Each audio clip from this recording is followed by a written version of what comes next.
tishning qattiq va yumshoq to'qimalari. Tishning qattiq to'qimalariga emal qavati, enamellum, dentin qavati, dentinium va sement qavati, cementum uchalasi kiradi. Yumshoq to'qimalariga pulpa va demak tishni tish o'rniga mustahkamlab turgan parodont va demak bizda periodont qavatlari kiradi. Endi shularni har birini ko'rib chiqamiz. Birinchisi tishning emal qavati. Tishning emal qavati tish tojini qoplab turadi yuqorgi tomondan va tishning emal qavati tishlarimizda tishning turiga qarab kesuvchi tishlarda va o'sha katta oziq tishlarida, ya'ni chaynov yuzalarida uni qalinligi farq qiladi. Chunki kesuvchi tishlarimizda kesuvchi demak do'mboq tepalik qismini ko'rishimiz mumkinki qalinroq joylashgan bo'ladi. Chaynov tishlarimizda esa aynan chaynov yuzalarida, okklyuzion yuzasida demak qalinroq bo'lar ekan. Endi emal qavatini o'zi tuzilishi demak bizlarda emalning prizmalari juda ham mayda tuzilgan emalning prizmalari va ularning orasidagi yopishqoq moddadan iborat va emal qavatida struktura bo'yicha oladigan bo'lsak, tashqi tomondan kutikula bilan qoplangan. Kutikula bu emal qavatini har xil tashqi ta'sirlardan himoya qiladi va kutikula qavatini ham ikkita qismi bor. Demak bizlarda uning yuzaki va chuqur qismi tafovut qilinadi. Chuqur qismi demak bizda glikoproteindan iborat hisoblanadi va tashqi tomonda o'rab turgan ikkinchi yuzaki demak kutikula qavati demak o'sha doimiy tishlarimizda biz ko'rishimiz mumkin faqat lateral tomondan va ichki, ya'ni tashqi og'iz dahliziga qaragan va bu yerda oladigan bo'lsak tilga qaragan demak facies lingualis va facies demak vestibularis yuzalarida ko'rishimiz mumkin. Qolgan qismlarida demak kutikula qavati yemirilgan bo'ladi. Endi kutikula qavatini ustki tomonidan pelikula qavati o'rab olgan. Pelikula yupqa, shilimshiq parda bo'lib, bu biz tishimizni tozalagan vaqtimizda yoki ovqat iste'mol qilgan vaqtimizda o'sha chaynagandan keyin demak o'sha tashqi tomondagi pelikula qavati yo'qolib ketadi va biroz vaqtdan so'ng demak o'sha so'lak tarkibidagi moddalarning hisobiga yana pelikula qavati hosil bo'ladi va tishimizni emal qavati tashqi tomondan o'rab oladi va bu tishimizni har xil ta'sirlardan himoya qiladi. Endi emal qavatida yana bizlar ko'rishimiz mumkin bo'lgan narsa chiziqlar mavjud, ya'ni radial nursimon joylashgan chiziqlar bor. Radial nursimon joylashgan chiziqlarni bizlar Gunter Schrader chiziqlari deb aytamiz. Gunter Schrader chiziqlari bir tekis yo'nalgan bo'ladi, ya'ni o'sha tishni demak nursimon, ya'ni tishning ichida yuqoriga uch tarafga qarab demak o'sha tish tojiga qarab yo'nalgan holatda ko'rishimiz mumkin. Bu chiziqlarni ko'z bilan ko'rganda agar Gunter Schrader chiziqlari mavjud bo'lsa, demak bilishimiz mumkinki tishimizni emal qavatida kalsiylanish jarayoni normada va agar aynan tishlarimizda ba'zi holatlarda o'sha tekis, ya'ni radial nursimon chiziqlar ko'rmaymiz, u konsentratsion chiziqlar paydo bo'ladi. Bu demak Ritzius chiziqlari deb aytiladi. Ritzius chiziqlarining mavjudligi demak tishimizda kalsiylanish jarayonini demak buzilganligini bildiradi, ya'ni o'sha kalsiy yetishmayotganligini bildiradi. Keyingisi emal qavatini agar tarkibiga keladigan bo'lsak, emal qavatini asosiy qismi kalsiy gidroksiapatitdan iborat bo'ladi va bu emal qavatini 84% qismini hosil qiladi kalsiy gidroksiapatit va bu yerda demak mineral tuzlarning hissasi 96-97% gacha demak bo'ladi va bu yerda yana biz ko'rishimiz mumkin emal qavatida demak kalsiy karbonat, natriy karbonat va kalsiy ftarit demak yana qo'shimcha elementlarni ko'rishimiz mumkin emal qavatimizda. Shu emalga demak doimiy tarkibiga kiradigan va emal qavatidan keyin bizlar dentin qavatiga o'tamiz. Dentin qavati bu yerda oq rang bilan bizlarda berilyapti, ya'ni emal qavati ham tojda bo'ladi, ham demak ildizda bo'ladi. Bizlar bilamiz tishimizda demak toj qavati bor, corona dens, bo'yin qavati bor, demak bu cervix dens va ildiz qavati bor, demak bu radix dens deb aytiladi. Ham ildiz qavatida ham toj qavatida ko'rishimiz mumkin bo'lgan demak qism hisoblanadi dentin va dentinda ikkita qavat tafovut qilinadi. ya'ni yuqoriga emalga birikib turgan joyi bu plash qavati deyiladi, ya'ni tashqi tomoni plash qavat va pulpaga demak yaqin joylashgan qismi bu pulpa oldi dentin qavati deb aytiladi. Farqi bor. Demak bizlarda pulpaga yaqin joylashgan, ya'ni periferiyada joylashgan demak dentin qavatida juda ham ko'plab odontoblastlar, ya'ni dentin hujayralari mavjud bo'ladi. Bundan tashqari dentin qavatining o'ziga xosligi dentinni moddasi bilan birga uning oralig'ida yopishqoq moddalari bo'ladi va dentinda tubuli dentalis, ya'ni tomus tayoqchalarining mavjudligidir. Bu yerda tomus tayoqchalari mavjud bo'lib, demak bu o'sha odontoblastlarning o'simtalari biz yerda o'sha dentin orqali demak ko'rishimiz mumkin. Demak emal qavatigacha boradi va emal qavatini ham oziqlantirishda ishtirok etadi. Chunki bu ozuqani, asosiy ozuqani pulpa qavatidan demak olar ekan. Endi tishimizni o'sishi asosiy umumiy hajmi, o'sha bo'yiga o'sishi yoki umumiy hajmi demak dentinning o'sha o'sishiga, qalinlashishiga bog'liq va dentinni o'zida oladigan bo'lsak, mana ko'rib turganimizdek radial chiziqlar, ya'ni bunda ham nursimon chiziqlar mavjud. Nursimon chiziqlar demak bu yerda nursimon chiziqlardan tashqari bizlar ko'rishimiz mumkin yana qiyshiq, ya'ni yoki tangensial chiziqlar ham mavjud bo'lar ekan. Endi dentinni tarkibiga keladigan bo'lsak, emolnikidan biroz farq qiladi. Bu yerda organik tuzlarning miqdori 72% gacha bo'ladi, 70-72% gacha. Va asosiy tarkibiy qismlaridan biri bu kalsiy gidroksiapatit va bundan tashqari kalsiy karbonat, demak bu yerda kalsiy demak ftorid ko'rishimiz mumkin va bu yerda yana qo'shimcha kalsiy demak fosfatni ham ko'rishimiz mumkin bo'ladi dentin qavatimizda.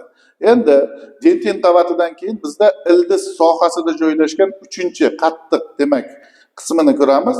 Demak bizlarni o'sha tishlarimizni 3-qismini, demak bu qattiq qismi, bu yerda to'qimas nima bor? Bu yerda sement qavati, sementumni ko'ramiz, faqat ildiz bo'ylab joylashgan va ildizlarimiz bilan alveola dentalis, ya'ni tish o'rinlarini oralig'ida joylashgan bo'lib, ularni bir-biriga demak mustahkam birikishini ta'minlaydi.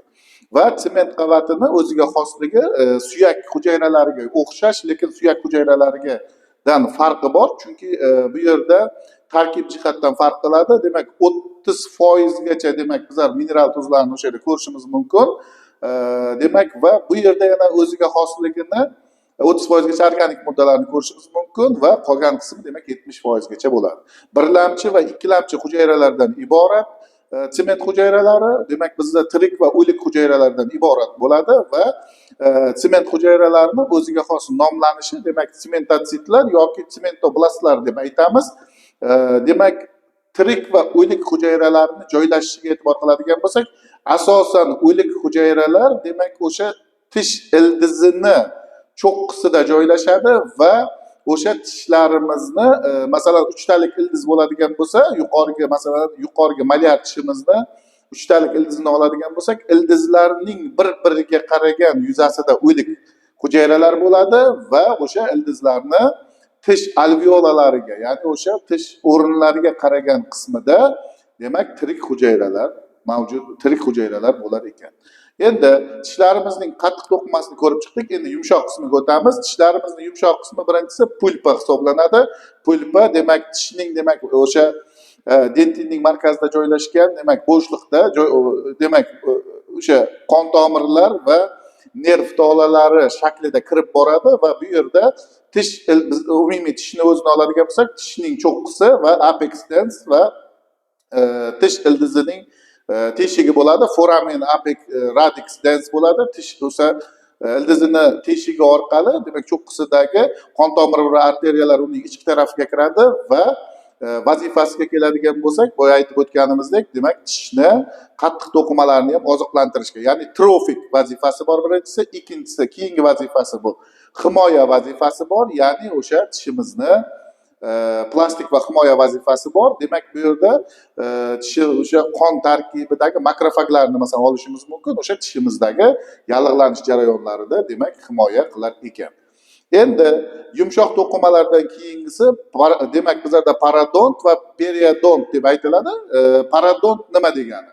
Parodontni o'zi bizda 4 ta qismdan iborat. Parodontning tarkibiga demak bizlarda kiradi tish alveolasi, ya'ni o'sha tishni yuqorgi va pastki jag'laridagi tish o'rni. Ikkinchisi sement kiradi, o'sha tishning ildizida joylashgan sement. Bundan tashqari milk, demak bizlarda ging va milkimiz kiradi.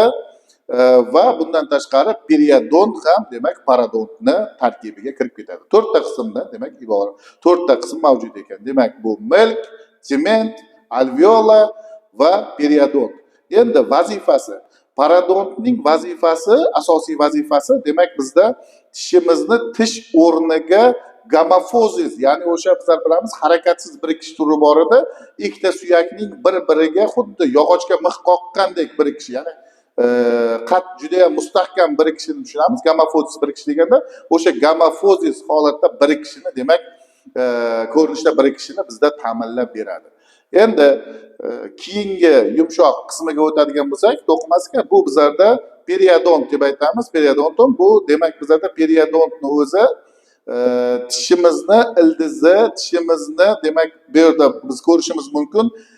Milklar va tish o'rtasidagi, tishlar o'rtasidagi va keyingisi tish va o'sha alveola o'rtasidagi tolalar shaklida ko'rinadi va bu tolalarni biz sharpey tolalari deb aytamiz. Sharpey tolalari va bu tolalarni o'zini agar masalan tish bilan bizda milk o'rtasidan oladigan bo'lsak, fibra demak alveola dentalis bo'ladi. Ya'ni alveola va tish o'rtasidagi tolalar, bu tolalarning yo'nalishi demak o'sha qaysi tishni milk bilan birikishiga qarab biroz o'sha yo'nalishida sal farq qilishi mumkin.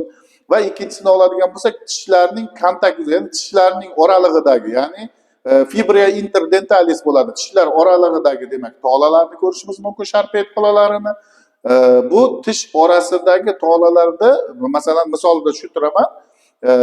Ikkita tishimizni masalan yuqorgi jag'dagi va pastki jag'dagi tishlarimizni bosimini ostida hosil bo'ladi. Bular masalan pastki jag'imiz yuqorgi jag'imizdagi tishlarimizga antagonist bo'lganligi uchun yuqorgi jag'dagi tishga bosim beradi va o'sha bosim ta'sirida tishlar orasidagi, o'sha tish bilan milk orasidagi va alveola bilan tish orasidagi sharpey tolalari demak qalinlashib, yo'g'onlashadi va mustahkamlanadi. Tabiiy ravishda agar bizlarda birorta tishimizni oladigan bo'lsak, o'sha tishni yuqori va past tomondagi antagonisti bo'lmaganligi sababli bosim kamayganligi, tushadigan tishga tushadigan bosim o'sha tishning atrofidagi demak sharpey tolalari tabiiy ravishda demak bizlarda yupqalashadi. Ya'ni o'sha borgan sari yupqalashib boradi. Bu o'sha periodontni vazifasi agar tola shaklida oladigan bo'lsak, masalan, uchinchisi tish bilan alveola o'rtasidagi fibria alveola dentalis deyiladi. Tish alveolasi va tish o'rtasidagi tolalar, bularning uchalasini ham asosiy 4 ta vazifasi bor. Ya'ni hozir ko'rib chiqqanimizdek, birinchisi fiksatsiyalaydi. Ya'ni tishimizni masalan o'sha bo'yinchasi orqali birikib turibdi va alveola orqali birikkanda o'sha alveolani o'zi o'sha va tishlar o'rtasida ham bir-birini oralig'idagi demak moslashuvchanlikni ham ta'minlab beradi, fiksatsiyalaydi birinchi vazifasi. Ikkinchi vazifasi demak bizlarda amortizatsiya beradi. Ya'ni tishlarimizni biroz bo'lsa ham yuqorgi pastga bir-biriga urilganda zarba kuchini kamaytirish uchun demak biroz qimirlay ozgina bizlarda harakatchanligini ta'minlab beradi. O'sha trofik oziqlantirish.